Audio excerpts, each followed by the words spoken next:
like our marriage after 27 years? We are? I know that I am. Well, I mean, it's just a life journey, isn't it? Yes, it It's is. just a growth process where you Forever.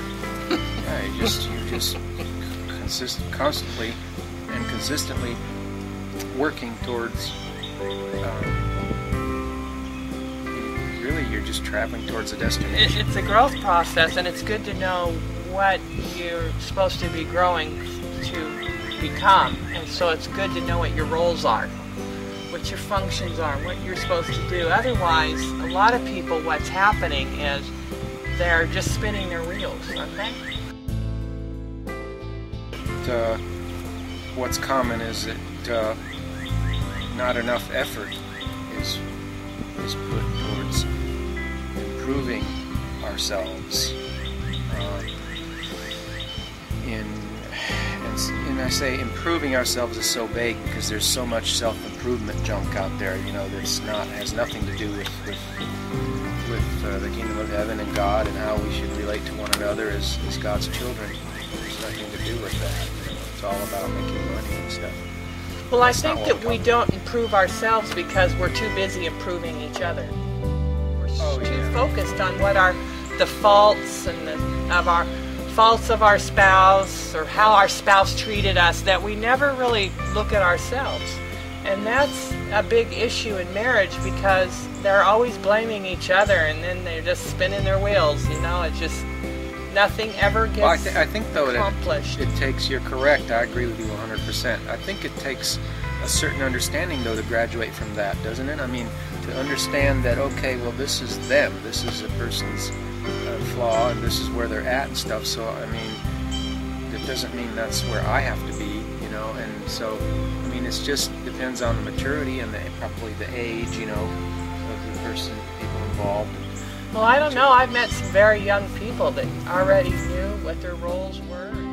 Thanks for pointing that out. No, for example, a lot of mature, age-wise people haven't done really much maturing because in the case of, say, alcoholism, a lot of times people, when they're intoxicated, they're not really learning, maturing in wisdom. And it's not just addiction. Some people are very prideful.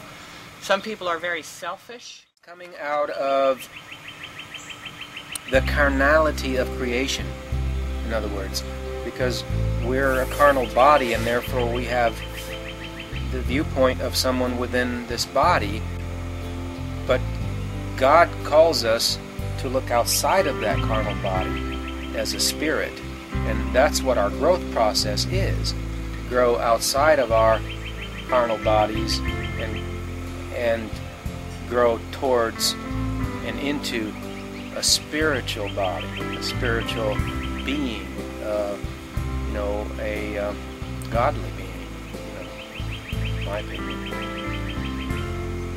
Don't you think? Well, you're not going to be 100% that unless you're Oh, saved and you're going to heaven. No, I mean, you know, it's, if We're going to all make mistakes. Christians still make I mean, it's not about perfection. The difference is when you make a mistake or, oh, I treated my husband bad, I was disrespectful, I should have submitted, you know. That's what I'm saying. When you know what your roles are and you make a mistake, you can say, oops, I'm sorry, I got to go apologize for that. I need to go apologize.